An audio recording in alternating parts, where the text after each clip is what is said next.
क्या हम बिहार के भावी डिप्टी सीएम से बात कर रहे हैं? ये सारे फैसले बिहार के जनता लेते क्या हैं। सीएम से बात कर रहे हैं? सारी फैसले बिहार के वोटर लोग लेते हैं। ये आप जो सुपर सीएम वो था जो सबको डिक्टेट करता है, आप इशारों में समझ जाइए। मतलब आपका इशारा अशोक चौधरी की तरफ है। ये भी मान सकते हैं। पर 70 से 90 पर लड़ रहे हैं, 70 पर लड़ रहे हैं, 45 पर लड़ रहे हैं, 43 पर लड़ रहे हैं।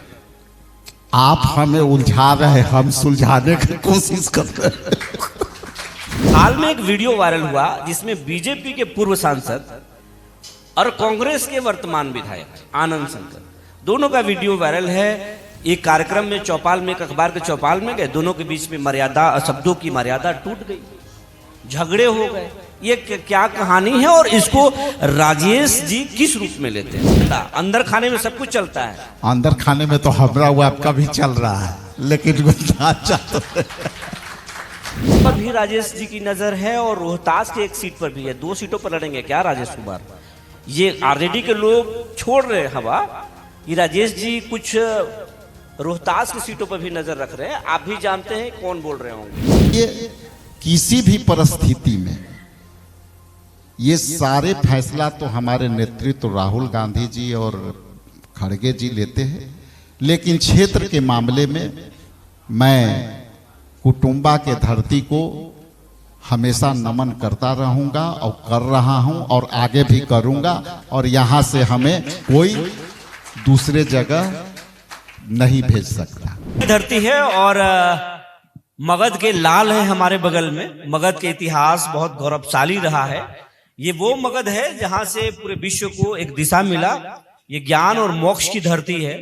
तो आज हम उस शख्सियत के पास बैठे हैं जो एक पार्टी को, देश की जो बड़ी पार्टी है कांग्रेस, उसके बिहार में नेतृत्व कर रहे हैं। फ्यूचर ब्राइट है, तो इनसे जिम्मेवारी भी इनका बड़ा हो गया। और मगध के लिए क्या सोचते हैं? अब तक ये मगध के औरंगाबाद से के रहने वाले हैं और कुटुंबा से 2 बार के विधायक हैं। इनके पिताजी मंत्री रहे थे, उनका भी अतुलनीय योगदान था। लेकिन मगध के लिए इनका क्या सोच है, क्या विजन है, अब तक इन्होंने क्या किया, ये हम इन्हीं से जानते हैं। सवाल शुरू करते हैं, मगध के लिए क्या सोचते हैं मगध के लोग? आपसे, मगध के लोगों के लिए क्या विजन है आपका? 2 शब्द आप बताएं, उसके बाद में हम लोग फिर चलते हैं। सबसे पहले तो आप मगध का नाम रोशन कर रहे हैं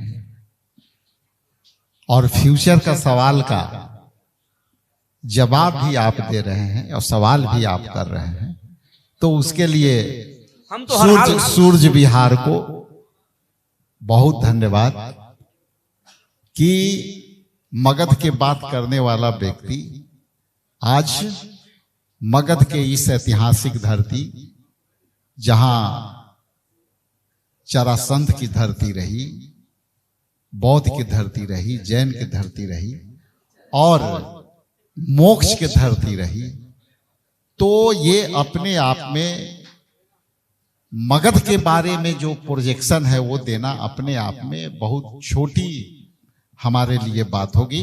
लेकिन फिर भी जब मगध का बात करते हैं तो शेष बिहार में औरंगाबाद को भी इसी का अंग है। और जहां तक आपने कहा कि विजन की बात, तो मगध के धरती पूरे विश्व को विजन देती है। मगध के धरती का आदर्श देश ही नहीं पूरे विश्व में है। तो मैं इतना ही कहूंगा कि हमारा ये जो गौरवशाली इतिहास है, जहां की ये धरती रही है, अपने आप में एक बड़ा विजन है। और इनके जो महापुरुषों हैं, उनके जो विचारधारा है, उससे बड़ा विजन नहीं हो सकता है। इसलिए मगध के धरती होने के नाते इतना जरूर कहूंगा कि जो बौद्ध की विचारधारा है, और उसमें मध्य वर्गीय विचारधारा है, उसमें सब समाहित है। और सर्वप्रथम उनके विजन के लिए बौद्ध के विचारधारों को पालन करने का ये विजन होना चाहिए सभी को।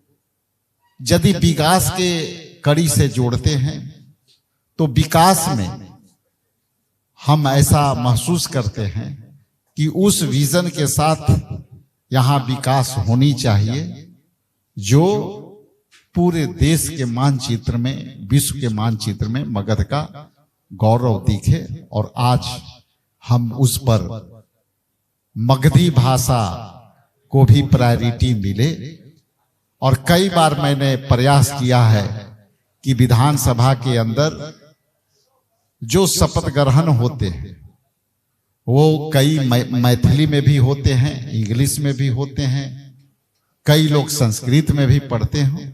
तो मेरा पहला प्रयास ये होगा कि हम मगधी भाषा में ही विधानसभा के अंदर हम उसको एक शाब्दिक रूप से और मगध भाषा के जो लोग हैं उनकी समझ के लिए, उनकी पहचान के लिए हम विधानसभा के अंदर जो नियमावली है उसमें मगध भाषा को भी प्राथमिकता मिले, मेरा यह विश्वास है। सबसे पहला सवाल कि क्या हम बिहार के भावी डिप्टी सीएम से बात कर रहे हैं? ये सारे फैसले बिहार के जनता लेते क्या हैं। सीएम से बात कर रहे हैं?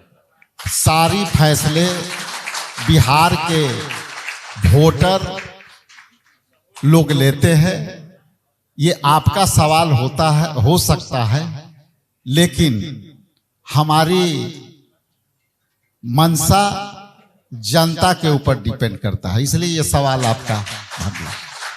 अगर हम भावी सीएम से या डिप्टी सीएम से बात कर रहे हैं तो ये जो शो है वो ऐतिहासिक है।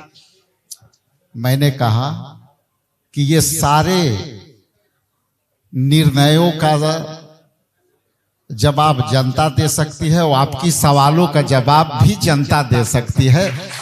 ये हमारे बस की बात नहीं है। मगध के जो धरती है, मगध ने बिहार को 2 सीएम दिया।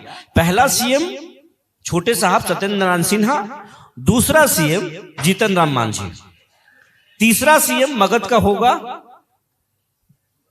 मगध ऐतिहासिक धरती रही है, यहाँ के विरासत बहुत लंबी रही है और मगध के धरती में कुछ भी हो सकता है, ये सबको पता है। अब सवाल समस्या से, आप लगभग 3 घंटे से औरंगाबाद से निकले हैं, जाम में फंसे हैं। किसका फेलियर मानते हैं? सेंट्रल गवर्नमेंट का फेलियर मानते हैं या स्टेट का फेलियर मानते हैं?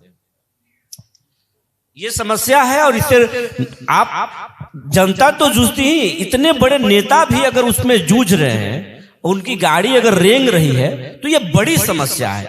इस समस्या का जिम्मेवार कौन है? ये छोटा सवाल है।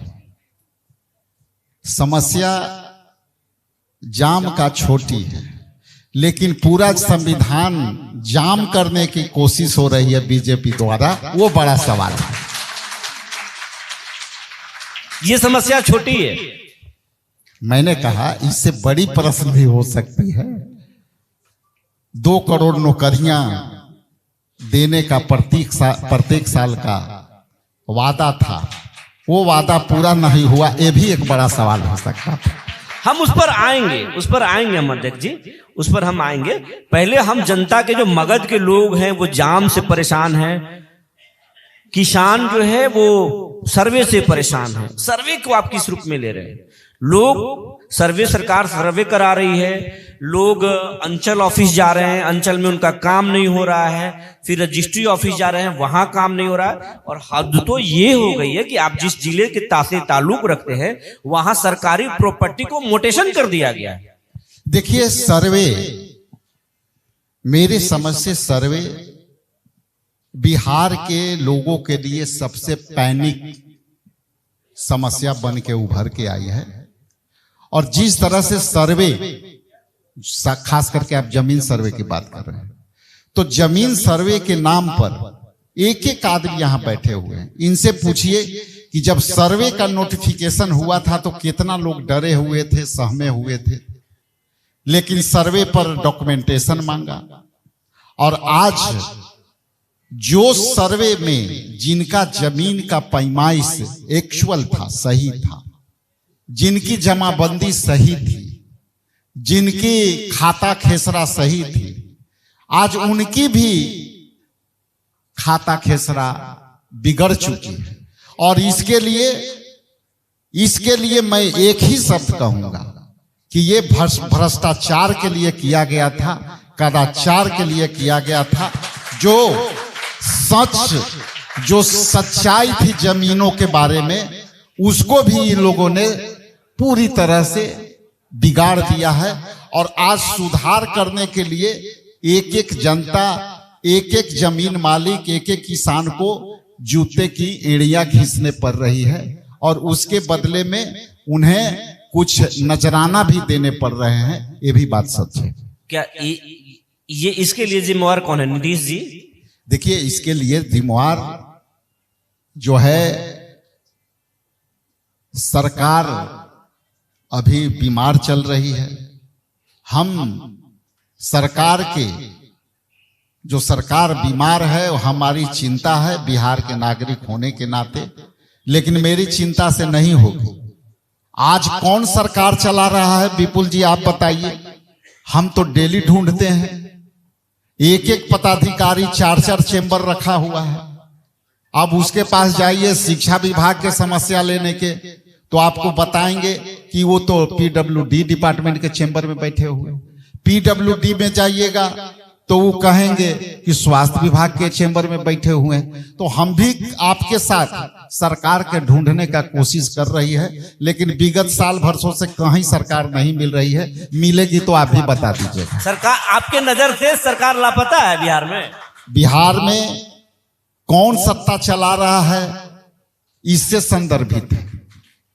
अब सत्ता एक व्यक्ति चलाए, सवाल यहां विपुल जी एक व्यक्ति पूछे तो वो समझ में आ सकती है, लेकिन यहां सुपर सीएम, डिप्टी सीएम और उसके ऊपर पर्दे के पीछे से सीएम, तो आप ही बताइए ना सरकार कहां ढूंढे। इसलिए सरकार को हम भी ढूंढने का कोशिश कर रहे हैं। और ये सरकार कौन चला रहा है हमें भी पता नहीं। हमको एक चीज बता दिए, सुपर सीएम कौन है? जरा हम जानना चाहते हैं, लोग जानना चाहते हैं। लोग आपको देख रहे हैं, लाखों लोग देख रहे हैं, लाइव है पूरा कार्यक्रम। देखिए, सुपर सीएम एक कैबिनेट में एक दूसरे को सीएम, डिप्टी सीएम और एक मंत्री कुर्ता फाड़ होली खेल रहे थे कैबिनेट के अंदर। और वो इसलिए लड़ रहे थे कि अरे तुम्हारे पॉकेट में कितना कमीशन, हम तुम्हारा पॉकेट फाड़ देंगे। उनका जो है उसको दूसरे को खींच रहे थे, मैं तुम्हारा कमीशन। तो ये जो है सुपर सीएम में जो सुपर सीएम वो था जो सबको डिक्टेट करता है। आप इशारों में समझ जाइए। मतलब आपका इशारा अशोक चौधरी की तरफ है? ये भी मान सकते हैं, मान सकते हैं। मतलब इनके नजर में अशोक चौधरी सुपर सीएम बिहार के हैं। अब अध्यक्ष जी, मेरा सवाल ये है कि आपकी पार्टी जो है वो तेजस्वी एक दिन पहले बोल रहे हैं, बार बार बोल रहे हैं कि महागठबंधन के चेहरा मैं हूं, लेकिन ना राहुल गांधी बोल रहे हैं, ना राजेश राम बोल रहे हैं। महागठबंधन का चेहरा कौन है? महागठबंधन 243 सीट पर लड़ेंगे, हम जीतेंगे। इंडिया गठबंधन पूरे ताकत के साथ लड़ेगी, थकी हुई सरकार को बाहर करेगी। उसके लिए हमें एकजुटता काफी है। आप बार बार सवाल करके हमें आपस में लड़वाने का प्रयास ना करें। अरे तो सीएम का फेस तो जारी करेंगे ना। एनडीए के सीएम का चेहरा नीतीश कुमार फिलहाल है, आपका चेहरा कौन है? आप किसके फेस पे लड़ेंगे? वो राजेश राम फेस होंगे कि तेजस्वी होंगे? एक याद दिला देते हैं, आपने कहा कि सीएम चेहरा नीतीश जी है। माननीय गृह मंत्री ने एक आप ही लोग जैसे सशक्त पत्रकार के सवालों के जवाब में उनसे पूछा गया कि ये बताइए बिहार में चुनाव होने वाले हैं और अब इस बार आपका सीएम फेस कौन होगा?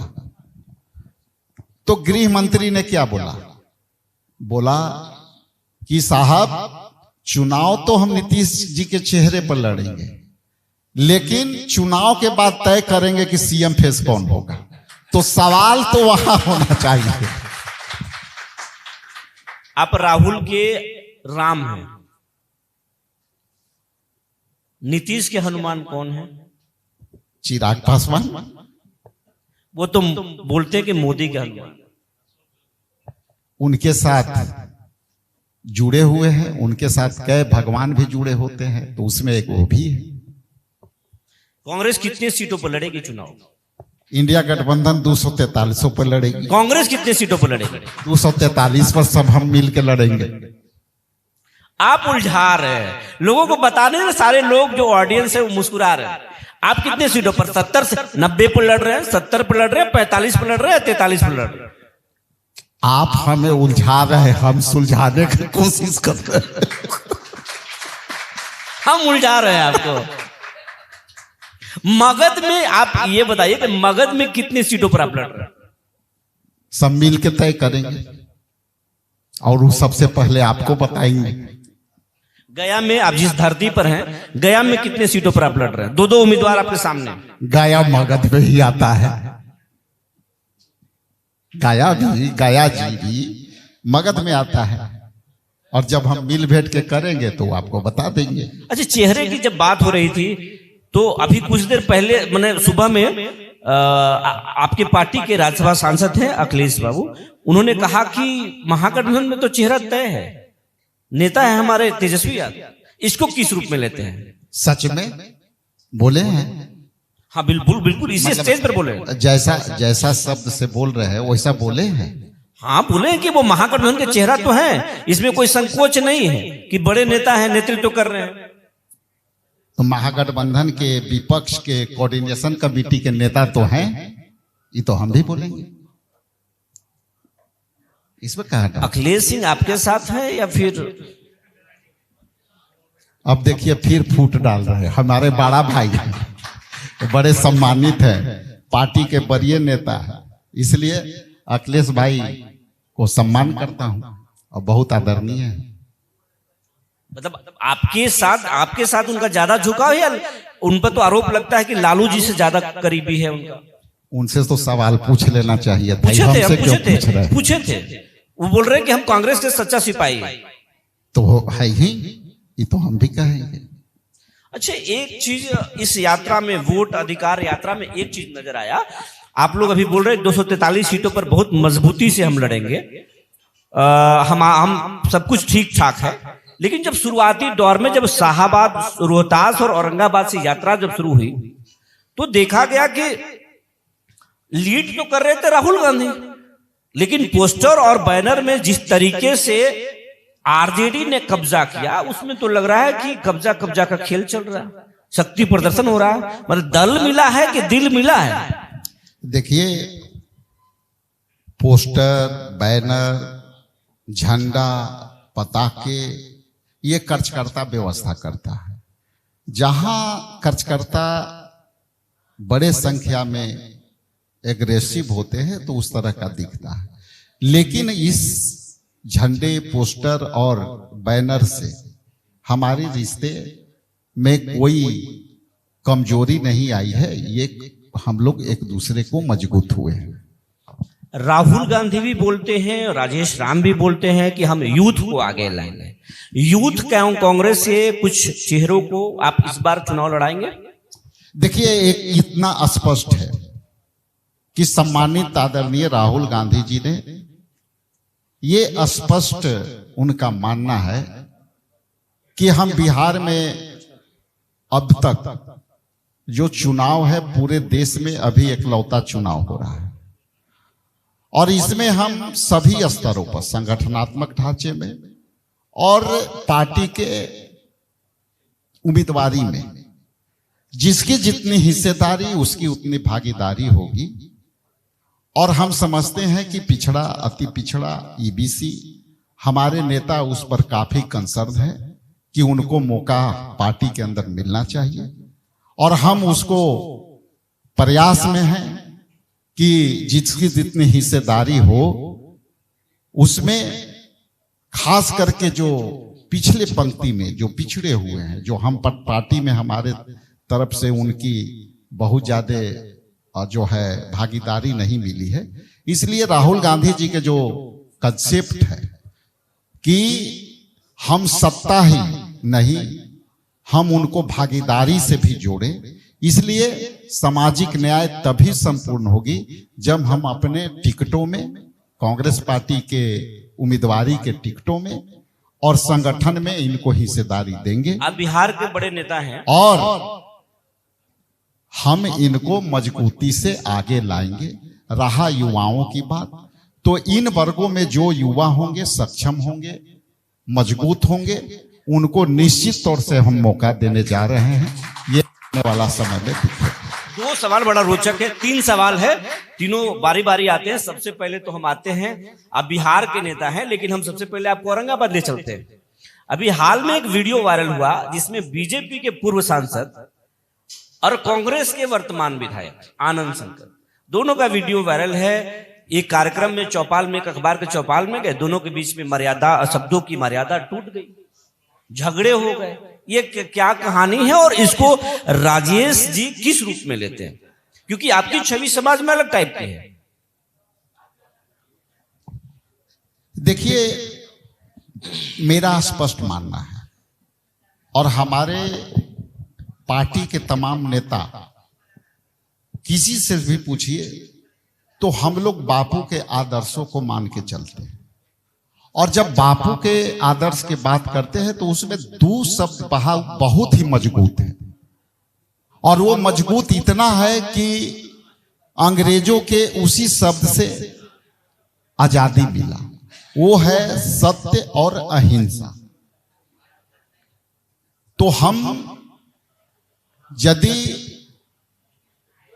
गांधी के अनुयायी हैं तो हम शाब्दिक हिंसा के भी खिलाफ हैं, शारीरिक हिंसा के भी खिलाफ हैं और इस तरह के वैचारिक मतभेद हो सकते हैं वो किसी के लिए नहीं कर रहे, केवल particulars that not a connect for your question, but हम इस संदर्भ में कर रहे हैं कि वर्तमान समय में चाहे मेरे तरफ से हो चाहे किसी दूसरे पार्टी के तरफ से हो, शाब्दिक हिंसा का स्थान लोकतंत्र में उचित नहीं है। ये गलत संस्कृति है, ये परंपरा बापू के विपरीत है और मैं इतना जरूर अब उससे कनेक्ट नहीं कर रहा हूं, पूरे परिप्रेक्ष्य में कर रहा हूं।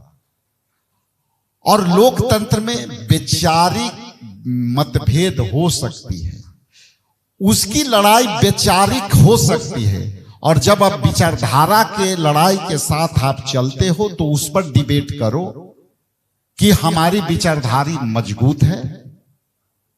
अब हम कांग्रेस पार्टी के हैं तो हम कहेंगे कि हमारा विचारधारा मजबूत है, हम गांधी, नेहरू और मौलाना अब्दुल कलाम और जितने सीमांत गांधी सबके विचारधारा को लेके चलते हैं और ये हमारे लिए सबसे बड़ी पूंजी है।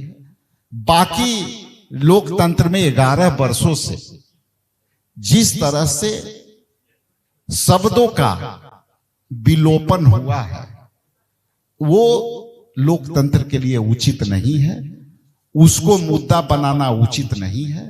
खास करके 11 वर्षों में चाहे वो संसद हो चाहे विधानसभा में हो, शाब्दिक हिंसा हुई है, इसका खिलाफ हम करते हैं। औरंगाबाद की जो घटना है उसके लिए जिम्मेवार किसको मानते हैं आप, बीजेपी के पूर्व सांसद को या अपने विधायक को? मैं कोई जज तो हूं नहीं कि हम जजमेंट दे दूंगा, इसलिए ये आप जजमेंट करें। पप्पू यादव कांग्रेस में है या फिर कांग्रेस के साथ उनका एक तरफा प्यार है? देखिए, पप्पू यादव जी स्पष्ट रूप से कांग्रेस के पूरी दामन थाम चुके हैं। कई चीजों में वो साथ हैं, लेकिन इसको पॉलिटिकल माइलेज डाइवर्ट करने से ठीक नहीं है। यदि कोई कांग्रेस पार्टी के विचारधारा कहीं से भी कोई मानता हो तो इसमें कोई गलत नहीं है। और पप्पू यादव जी जहां तक हैं वो पार्टी के मजबूती के लिए अपना सपोर्ट कर रहे हैं। उनको आप बस पे चढ़ने नहीं देते, फिर बाद में फपक के रोने लगते हैं। इस घटना को किस तरह से लेते हैं? भाई, उन्होंने कभी कहा कि बस में चढ़ने नहीं दिया गया? और वो तो रो रहे थे, वीडियो आप नहीं देखे भाई? आप सब जानते हैं, अनजान बन रहे हैं। आप ऐसा है कि एक बार फोन करके उनसे पूछ लीजिएगा कि आपके साथ घटना घटी कि नहीं। एक बार भी वो नहीं बोलेंगे, इसलिए कि जिस भीड़ में वो गिरे उसी भीड़ में मैं भी 1 मिनट बाद मंच आपके पर तो तरफदारी करते हैं, आपका ठीक ठाक है उनके साथ। हमको सबसे ठीक ठाक है, आपसे भी है। कन्हैया की बिहार के सियासत में एंट्री होगा? कन्हैया जी पूरे देश के सियासत में एंट्री ले चुके हैं। बिहार में तो कहा जाता है ना, ये लोग कहते हैं कि बिहार में तेजस्वी यादव उनको जो है रोकते हैं। तेजस्वी के मर्जी के बिना कन्हैया की एंट्री नहीं हो सकती है। देखिए, ऐसा है कि कभी तेजस्वी जी ऐसा बयान दिया है? दिया नहीं जाता, अंदर खाने में सब कुछ चलता है। अंदर खाने में तो हमरा हुआ आपका भी चल रहा है, लेकिन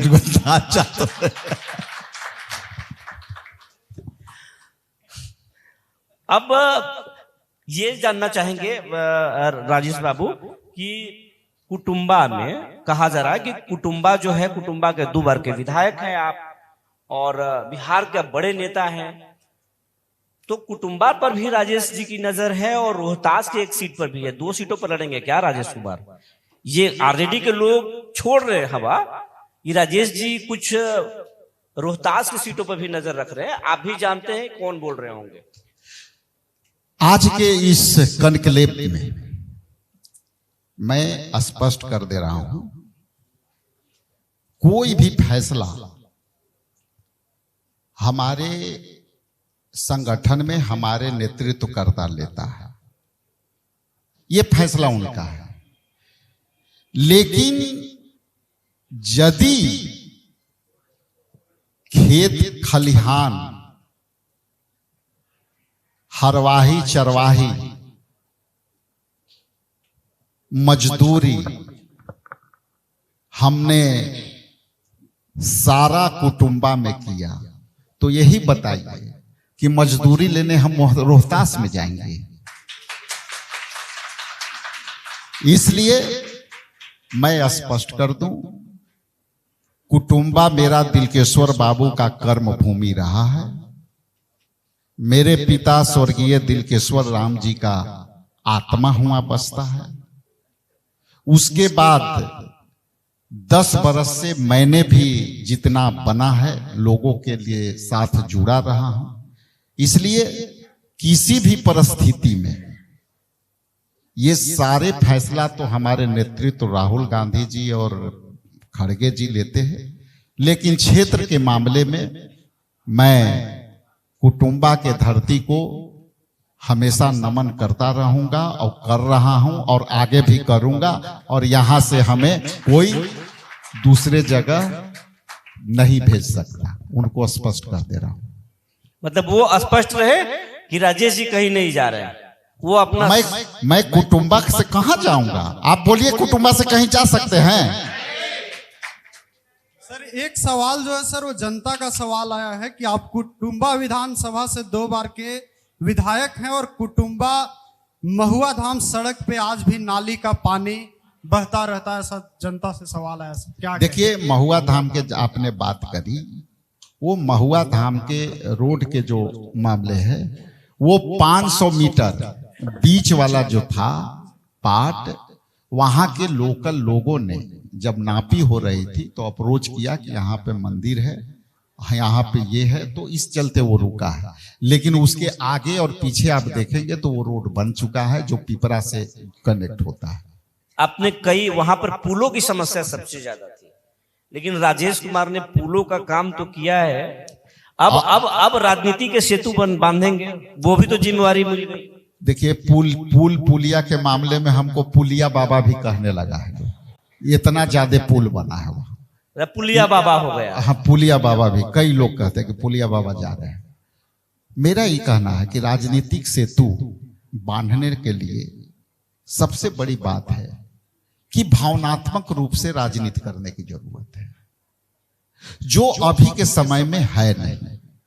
हमने देखा है अपने पिता को, और मुझे पूरी स्पष्ट है कि जब कर्पूरी ठाकुर जी विपक्ष के नेता थे और जब वो विपक्ष के नेता थे, हमारे पिता दिलकेश्वर बाबू स्वास्थ्य मंत्री थे, तो जब एक दूसरे के विधानसभा में क्वेश्चन होती थी तो लोग, विपक्ष के लोग भी कहते थे कि दिलकेश्वर बाबू, कर्पूरी ठाकुर ने खुद कहते थे कि भाई ये सवाल हम करने वाले हैं, सवाल के जवाब आप तैयारी करके आइएगा।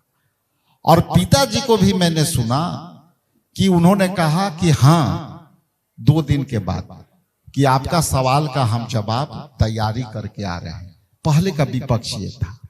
आज का विपक्ष का भावना, ट्रेजरी बेंच वाले पता नहीं विपक्ष को क्या समझते हैं।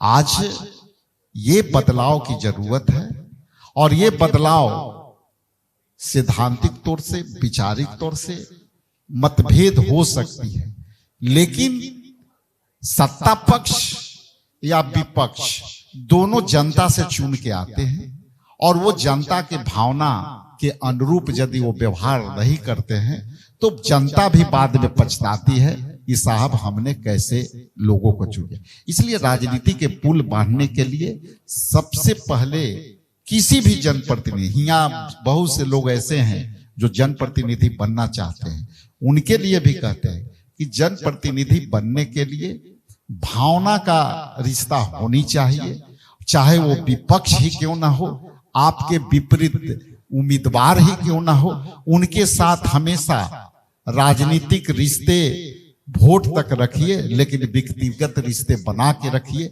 उसी में जनता का भी भलाई होता है और राजनीतिक पुल इसी तरह से बनता है।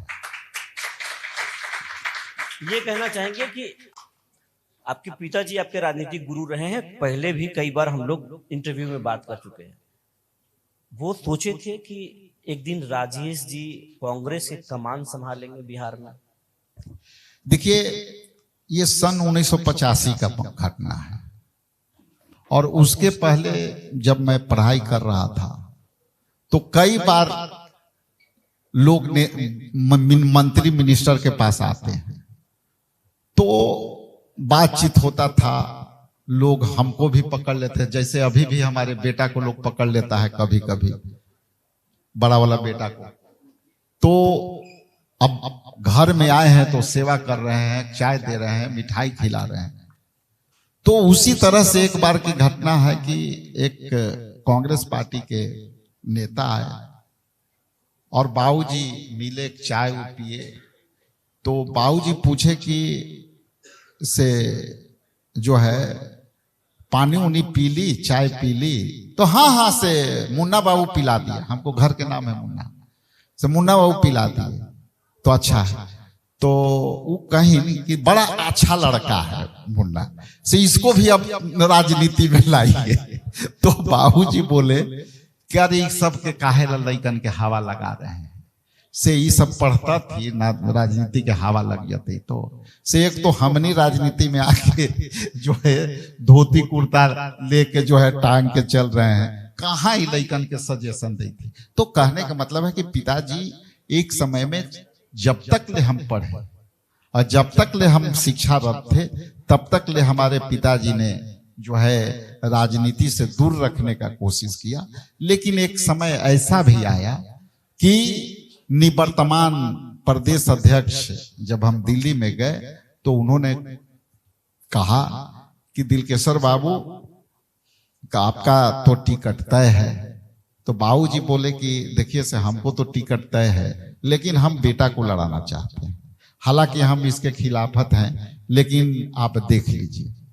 तो उस समय हमें तो टिकट नहीं मिला, लेकिन उसके बाद से हमारे पिताजी का वहां से हार हुआ। इसके बाद मैं लगभग 20 बरस तक संगठन में चुपचाप काम करता रहा और उसमें भी बाबूजी से चुपे। तो उसके बाद लोगों ने, कार्यकर्ता ने मौका दिया, आज हम यहाँ हैं। लेकिन कहीं ना कहीं पिताजी का आशीर्वाद रहा, जो अंत में चाहते थे कि मेरे सामने ये राजनीति में जाए, ऊंचाई में रहे। लेकिन दो चीज हमेशा कहते थे कि देखो जो है पावर जो है, इसमें ना आपको प्रमोशन का खुशी होना चाहिए, ना डिसमिस का गम। राजनीति जो है में ना प्रमोशन का खुशी होना चाहिए और ना डिसमिस का गम। और सत्ता धोती कुर्ता के समान है कि जब आवश्यकता होता है तो आदमी धोती कुर्ता पहनता है, आवश्यकता नहीं होता है तो उसे खोल के खूंटी पर टांग देता है। तो यही आदर्श लेके आज हम चलते हैं कि सत्ता आता है, पावर आता है, आदमी का जो रहन सहन है, लेवल है, व्यवहार है, उसमें और विनम्रता आनी चाहिए और सरलता आनी चाहिए। हमने अपने पिता से ये सीखा। बिहार में दलित राजनीति की खूब बात हो रही है, देश में भी हो रहा है। बिहार में चिराग पासवान भी दलितों के नेता हैं, जीतन राम मांझी भी दलितों के नेता हैं, और राजेश कुमार है। सबसे बड़ा नेता कौन है दलितों का? सबसे बड़ा हिमायती कौन? ये तो गजबे फंसवई था। हो तो देखिए, दो चीज समझिए। दलित का बात हम भी करते हैं और दलित के बाद जीतन राम मांझी भी करते हैं, चिराग पासवान जी भी करते हैं, और दलित के बेटा मैं भी हूं। तो एक दलित का बेटा को राहुल गांधी जी बिहार प्रदेश कांग्रेस कमेटी के अध्यक्ष बनाते हैं और रामविलास जी के पार्टी के उनके सुपुत्र चिराग पासवान अपने पूरे परिवार को सत्ता में बैठाते हैं। उनके सारे रिश्तेदारी के टिकट बा और मांझी जी भी उनका से तो दलित को कल्याण न किए वो आते हैं उस बात पर। और जीतन राम मांझी जी भी परिवार के पार्टी है। तो इसमें मैं नहीं कहूंगा कि दलित के नेता कौन है और परिवार के नेता कौन है। हम फंसा रहे हैं कि आप उन लोगों को फंसा रहे हैं? लोग समझदार या बैठे हुए समझ रहे हैं कि मैं क्या कर रहा हूं। तो जीतन राम मांझी ने अगर मौका दिया, अगर चिराग पासवान ने अपने परिवार को मौका दिया, तो लालू यादव भी तो अपने परिवार को मौका दिए। इसको किस रूप में लेते हैं? लालू जी भी तो तेजस्वी को डिप्टी सीएम बनाए, बेटा को विधायकी में लड़ाए, तेज प्रताप को लड़ाए, बेटी को सांसद बनाए। इस पर क्या कहेंगे आप? अशोक चौधरी के बारे में क्या ख्याल है? सवाल को पलट रहे। सम्राट चौधरी के बारे में क्या ख्याल है? उस पर भी चल। लालू जी पर तो पहले आइए भाई। बीती बात को चलाइएगा कि पुराना सिक्का चलाइएगा कि नया नोट चलाइएगा? नया नोट चलेगा ना। हाँ सर वोटर अधिकार यात्रा के दौरान तेजस्वी आप लोगों के साथ थे। अब तेजस्वी भी बिहार अधिकार यात्रा पर निकलने वाले हैं, आप लोग होंगे साथ? देखिए, ये पार्टी का विस्तार करने का सबका अधिकार है और हर व्यक्ति, कई ऐसे कार्यक्रम है जो मैं भी कर रहा हूं। उससे क्या है कि कार्यकर्ताओं का जुड़ाव बना रहता है और जब भी वो यात्रा निकाल रहे हैं तो ये निकालना चाहिए, चूंकि उनकी संगठन का रिवाइवल होगा, उससे कार्यकर्ता जो में जोश होगा और ये कोई बुरा बात नहीं है। हाँ, कई मुद्दे पर हम भी नहीं उनको बुलाते हैं, कई मुद्दे पर दूसरे पार्टियां भी नहीं बुलाते हैं। लेकिन देखना ये है कि सत्ता से यदि बाहर करना है तो हमको एकजुट रहना चाहिए, जो कि आपके मंच के सूर्य विहार के मंच से स्पष्ट कर दूं कि इंडिया गठबंधन में जितना भी हम लोग जो गांठें हैं जिसकी चर्चा आप लोग कर रहे हैं, करीब करीब सभी गांठें सुलझा ली गई है। जैसे जैसे गांठ सुलझ जाएगी वो सब आपके पास सकारात्मक से होगी और आने वाला समय में हम समझते हैं कि जल्दी आपके बीच में हो। सर चर्चा ये भी है सर कि वोटर अधिकार यात्रा कांग्रेस ने हाईजैक कर लिया था और उसी की भरपाई के लिए तेजस्वी बिहार अधिकार यात्रा पर, ये महज अफवाह है या इसमें कुछ सच्चाई भी है? वोटर अधिकार यात्रा को हाईजैक यदि कोई किया तो जनता ने कर लिया और जनता ने नारा दिया वोट चोर, तो जनता ने हाईजैक कर लिया। सर तेजस्वी तो सर खुलेआम कह रहे हैं कि राहुल गांधी को पीएम बनाएंगे, लेकिन सर आप लोग अभी भी हिचकिचा रहे हैं। सब कुछ सच में ठीक नहीं है क्या सर? सब कुछ उंदा छै, इमे घबराए के कोई बात नहीं छै, सब समय पर सोह भय जाए। अच्छा एक चीज आखिरी सवाल ये करेंगे कि जो जितने आपके विधायक हैं क्या उनकी सीटें बदल सकती हैं या कई बेटिकट हो सकते हैं, इस तरह की भी बातें चल रही हैं? देखिए सभी बिंदु पर बात हो रही है और हम सभी विषयों पर चर्चा कर रहे हैं। हम गठबंधन के साथियों के साथ भी चर्चा कर रहे हैं, अपने पार्टी के नेतृत्व के हाई कमान राहुल जी और खड़गे जी को भी चर्चा कर रहे हैं। और कई चर्चे ऐसे होते हैं जो मीडिया से दूर रखे जाते हैं। इशारा तो इस मन से कर दीजिए, मगध की धरती से कर दीजिए, मगध के लाल हैं आप, मगध के इस बड़े मन से आप ये तो बता दीजिए कि जो सीटें हैं महागठबंधन के बीच में, वो कहा जा रहा है कि आरजेडी के सीट पर कांग्रेस लड़ सकती है, कांग्रेस की सीट पर आरजेडी लड़ सकती है, ऐसा कुछ होगा क्या? ऐसे सारे मुद्दे पर बात हो चुकी है। अब बहुत इशारा तो कर दीजिए अध्यक्ष जी। नहीं जो माने इसमें संभावना है, सब एंगल का संभावना है, सब एंगल का संभावना है। बिल्कुल। आप जो है चूंकि देखिए इसमें 6 दल और है और कुछ नए दल आए हैं, तो ये इसका लिए भी हमको स्पेस देखना पड़ेगा और हम स्पेस उनके लिए भी रख रहे हैं जो हमारे नए पार्टनर बने हैं।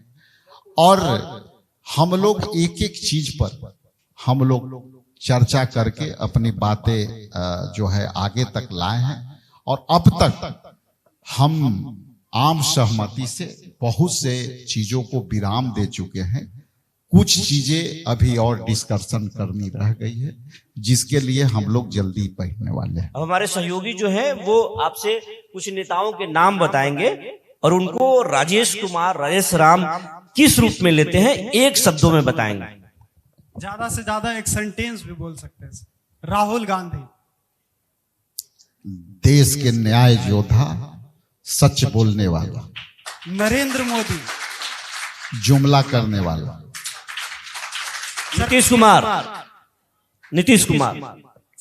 नीतीश कुमार के बारे में भी कहना उचित नहीं है। लालू यादव सामाजिक न्याय के योद्धा थे। सर नीतीश के बारे में कहना अभी उचित क्यों नहीं है सर? एक काउंटर सवाल। चूंकि अभी दिख नहीं रहे, लापता है। फिर साथ आ सकते हैं क्या सर? चिराग पासवान परिवार के पार्टी अच्छा चलाते हैं। जीतन राम मांझी वो भी परिवार को आगे बढ़ा रहे हैं। प्रशांत किशोर जी प्रयास कर रहे हैं। तेजस्वी यादव सर, हम लोग तेजस्वी यादव जी संघर्ष कर रहे हैं। सम्राट चौधरी जी लड़ाई लड़का रहे हैं। अशोक चौधरी जी भी अपने परिवार को बढ़ाने के प्रयास में तेजी से आगे बढ़ रहे हैं। विजय कुमार सिन्हा जी अपने लड़ाई को आपस में सुलझाने की कोशिश कर रहे हैं। राजेश कुमार लोगों से प्यार मोहब्बत पाने का प्रयास कर रहे हैं। बात करने के लिए सर बहुत बहुत धन्यवाद।